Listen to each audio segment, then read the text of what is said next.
So finally তোমাদের প্রত্যেকের রিকোয়েস্টে আমি চলে আসলাম ব্লগ ভিডিও বানাতে, কারণ তোমরা প্রত্যেকে আমাকে বলতে কি বঙ্কিম দা একটা ব্লগ ভিডিও বানাও, তুমি বাড়িতে কিভাবে থাকো, কি কি করো, রেস্কিউ ছাড়া কি কি করো। তো এখন সময় হলো সকাল 9:20 বাজে সকালে। তো আমার উঠতে দেরি হলো, কারণ আমি ভোর 3টার দিকে রেস্কিউ কল এসেছিল, তো আমাকে উঠতে হয়েছিল রেস্কিউ যাওয়ার জন্য ঘোষপাড়াতে শোভানগরে।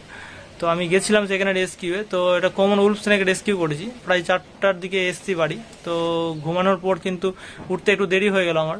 সকালবেলা মা আমাকে 4বার ডাকলো উঠার জন্য, কিছুক্ষণ পর পর আসছে, আমাকে উঠিয়ে যাচ্ছে। আমি বলেছি হ্যাঁ এই উঠে যাচ্ছি। ওইরকম করতে করতে ফাইনালি যখন আমি উঠলাম তখন ঘড়ি দেখছি তো প্রায় 9:20 বাজে। দেখে নিন আমার পিছনের ব্যাকগ্রাউন্ডটা, এটা আমি এখানে থাকি, এখানে ঘুমাই। আর আমি কিন্তু বিছানায় গুছাই না সেভাবে, কারণ এইভাবে এলোমেলো হয়ে থাকে, কারণ এটা আমার একটা খারাপ অভ্যাস বলতে পারো। তো অনেকক্ষণ দেরিতে এসে হয়তো গুছানো হয়, অনেক সময় রাত্রেবেলা ডাইরেক্ট যখন ঘুমাতে আসি তখন গুছানো হয়। তো এটা আমারই। আর এখানে পিছনে যে ব্যাকগ্রাউন্ডে দেওয়ালটা দেখতে পাচ্ছেন, অনেক সময় ইনফরমেশনের জন্য ভিডিও বানালে, স্নেক ইনফরমেশন বা ফেসবুক লাইভে আসলে এখানে এই যে মশারিটা সরিয়ে এখানে একটা চাদর টাঙিয়ে দেওয়া হয়, তারপরে আমি এইভাবে লাইভে আসি। আর এখানে দেখতে পাচ্ছেন এটা ট্রাইপড, এটা কিন্তু ইউটিউবে অনেক সময় ট্রাইপডে দিয়ে ফোনটা রেখে ভিডিওটা বানাতে হয়। আর কিছু এখানে ইনফরমেশন জন্য আমি স্নেক বুক পড়তে ভালোবাসি, অ্যানিমালসের যেগুলো বিভিন্ন রকম বই আছে, আমি বুকগুলো পড়তে ভালোবাসি। এবং ডায়েরি আছে আমার সাপের ব্যাপারে, আমার অভিজ্ঞতা, মানে আমি যে অভিজ্ঞতা এইগুলোই করি, তো সেগুলো আমি লিখতে ভালোবাসি। তো ডায়েরিতে কিছু লিখি। তো এখানে দেখতে পাচ্ছেন সমস্ত জিনিস এখানে রাখা আছে। সাধারণত এখানে জলের একটা জগ। আর আমার বাড়ির গেটটা দেখে নিন, এখানে সকালে উঠলে এই গেটটা খুলবো, এটা গেট, এটা দেখতে পাচ্ছেন। এটা এখানে কিন্তু এইভাবে ক্লিপটা লাগাতে হয়, এইভাবে খুলে দিলাম, এটা খুলে গেল। এখানে এটা কিন্তু দেখতে পাচ্ছেন, এখানে এটা গেট, এটা পর্দা টাঙানো, মানে এখানে রোদ্র যাতে না আসতে পারে। মেন গেট বলতে এটাই, মেন গেট বাড়ির বলতে এখানে এটা দিয়ে ঢুকতে হয়, আমাকে এন্টার করতে হয় ভেতরে। এটা আমার জুতো। এবার এখানে দেখতে পাচ্ছেন আমার সেফটি শু গুলো রাখা আছে, আমি অসংখ্য সেফটি শু ইউজ করি রেস্কিউ এর সময়। এটা দেখতে পাচ্ছেন গামবুট, এটা আমাকে ফায়ার ব্রিগেড থেকে দেওয়া হয়েছিল, তীর্থ স্যার দিয়েছিল। আর এটা আমার অনলাইনে কিনে নেওয়া। আর বাকি আমার সেফটি শু গুলো, মানে আমি টোটাল 4 সেট আছে। এটা তো এমনি কোথাও যাওয়া আসা করলে এটা ইউজ করি। আর এটা তো বাকি 3টা আছে আমার সেফটি শু রেস্কিউ এর জন্য। পর্দা টাঙিয়ে এগুলো করতে হয়, এখানে দেওয়া আছে, যে দেখেন ছাড়টা নাই, কারণ আমি এই ধরনের ভিডিও কোনোদিন বানাইনি। তো মনে হয় না অনেকের ভালো লাগবে, কারণ এটা সম্পূর্ণ রো ফাইল আপলোড করা হবে। আশা করছি আপনাদের ভালো লাগবে, জানি না ভালো লাগবে কিনা, তো কমেন্টে জানাবেন আমাকে কিরকম লাগছে।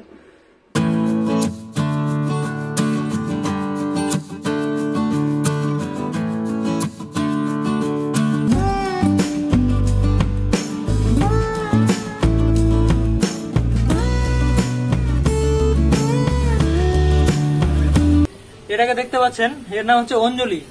তো এ রাত্রে ঘুমাতে দেয় না, আর বাইরের কুকুর যেগুলো অন্য এরিয়ার কুকুরগুলো রাত্রেবেলা আসে আমাদের এরিয়াতে, এ কিন্তু একে প্রচুর মানে চিৎকার করতে লেগে যায়। আর আমি যেখানে ঘুমাই সে পাশের গেটের কাছে চিৎকার করে খুব জোরে জোরে। তো এদেরকে খাবার দেওয়া হয়, এর আগে অসুস্থ হয়েছিল, ট্রিটমেন্টও করিয়েছিলাম। তো অনেক সময় কি করে এরা রাস্তার এটা ওটা খারাপ খাবারও খেয়ে নেয়, তার জন্য একটু অসুস্থ হয়েছিল। তো দেখতে পাচ্ছেন প্রচন্ড বদমাস। এর দাঁতটা দেখুন, তো ধারালো, এই দাঁতটা দেখতে পাচ্ছেন। এর মা আছে, এর মানে পুরো গোষ্ঠী পিন্ডি আমাদের বাড়ির আশেপাশে থাকে। এদের বাচ্চা যেগুলো হয়ে গেলে কিন্তু টিকে না সহজে, অসুস্থ হয়ে মারা যায়। তো এর আগে 2টো বড় হয়েছিল, একবার গাড়ি চিপে দিয়েছিল। তো এটা দেখতে পাচ্ছেন, একে খাবার দেওয়া হবে কিছুক্ষণ পরে। ঠিক আছে,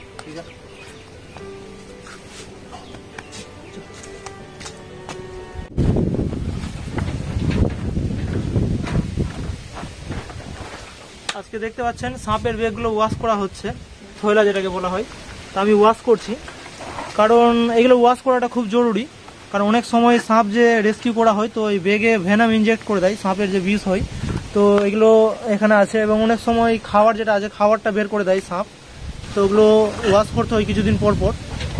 এর ভেতরে গরম জল দেওয়া আছে এবং সারাপ দেওয়া আছে, বেশ অনেকক্ষণ রাখা ছিল। এখানে আমি ওয়াশ করছি, এটা বেশ অনেকক্ষণই রাখতে হয়, প্রায় 1-1.5 ঘন্টা পর্যন্ত, না হলে এখানে প্রবলেম হবে, সাপেদের ইনফেকশন হতে পারে। পেছনে দেখতে পাচ্ছেন চারদিকে পরিবেশটা, এখানে নেচারের মতো জায়গাটা হয়ে আছে।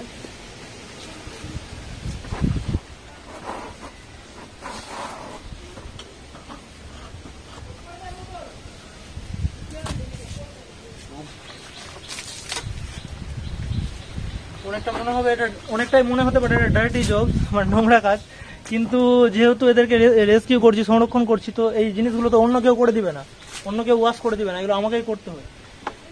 তো এগুলো করছি আর কি।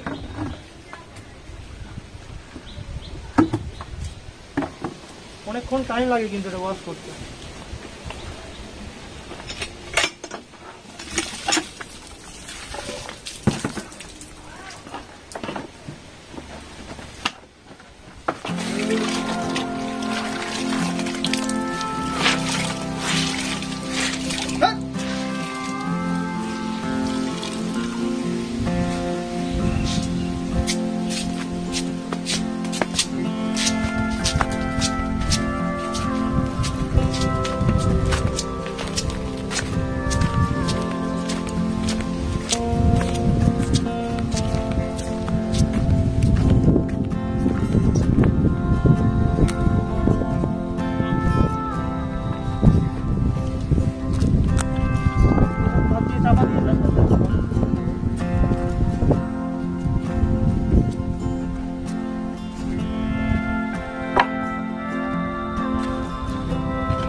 শুকিয়ে যাওয়ার পর এটাকে উঠিয়ে নেবো, আর যেটা জার আছে সেটাকে আমি ওয়াশ করে নেবো।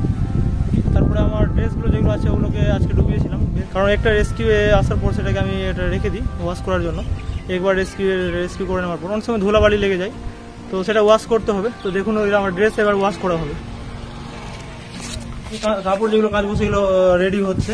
এটা দেখছেন বৌদি আছে, তো বৌদি এখানে কাপড় শুকতে দিচ্ছে, এখানে কাপড় শুকতে দিবে। বাড়ির সামনে যে মন্দিরটা আছে, মন্দিরের পেছনে দেখতে পাচ্ছেন ফুলের গাছ আছে, উল্টে মন্দির, এটা কালী মন্দির এটা। এবং এখানে পেছন দিকটাতে পুরো ফুলের গাছ লাগানো আছে, এটা শীতকালে ভালো ভালো ফুল হবে। এখানে দেখতে পাচ্ছেন কিছু ফুল ধরেছে, অবশ্যটা গেঁদা ফুল। আমার দাদা ফুলের গাছ লাগানো খুব ভালোবাসে, কারণ ছোট থেকে গাছ লাগানো, যে কোনো গাছও লাগায়, খুব গাছ লাগাতে পরিবেশ প্রেমী হিসাবে। তো পরে তো আমি এখানে দাদা লাগিয়েছে এই গাছগুলো, যেখানে যত গাছ দেখতে পাচ্ছেন সমস্ত দাদা লাগিয়েছে।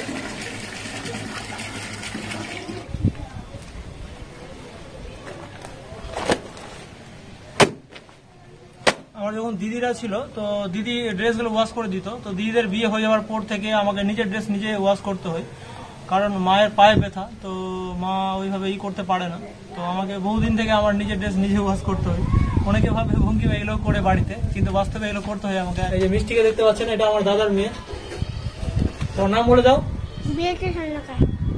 বাড়িতে কি নামে ডাকে তোমাকে? জোরে বলো, শুনতে পাবে না। খাওয়ার মুখে আছে, ওর মুখে দেখতে পাচ্ছেন খাওয়ার আছে, ওই জন্য জোরে বলতে পারছে না। তবুও বলে দাও, একটু জোরে বলে দাও। মিষ্টি স্বর্ণকার। বাড়িতে ওকে মিষ্টি নামে ডাকা হয়, আর ও এমনি ভালো নাম বিউটি স্বর্ণকার। এটা দেখে অনেকে বলবে বঙ্কিমদা বিয়ে করে নাও, বিয়ে করে নিলে তোমার এই প্রবলেমগুলো সলভ হয়ে যাবে। অনেকে বলবে এই ড্রেসগুলো কেচে দিবে, কিন্তু না, এতটা সহজ নয়। সঙ্গে সঙ্গে বিয়ে মানে এখন ওগুলো ব্যাপারে কিছু ভাবেনি, কারণ মানে অনেক কিছু এখন করার আছে। তো সময় হলে সঠিক ওটা আপনারা দেখতেই পাবেন, জানানো হবে কখন বিয়ে করছি আমি।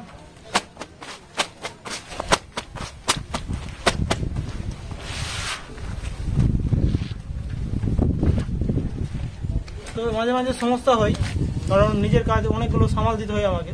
রেস্কিউ এর পাশাপাশি এক্সট্রা কোনো কাজও মানে আমাকে দেখতে হয়, বাড়ির কাজকর্ম। তো সমস্যা হয় অনেক সময়, রেস্কিউ যেতে কিছু সময় দেরি হয়ে যায়। তো যাই হোক, তবু ম্যানেজ করে চলে যাই আমি। রাত্রে কল আসলে রাত্রেও বেরোতে হয়।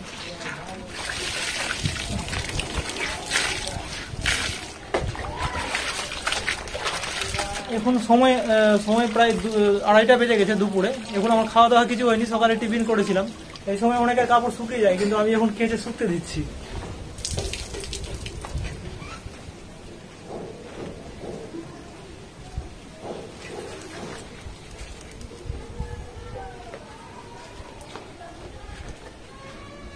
আসলে নিজেকে ঠিকভাবে সময় দেওয়া হয় না, তার জন্য এরকম।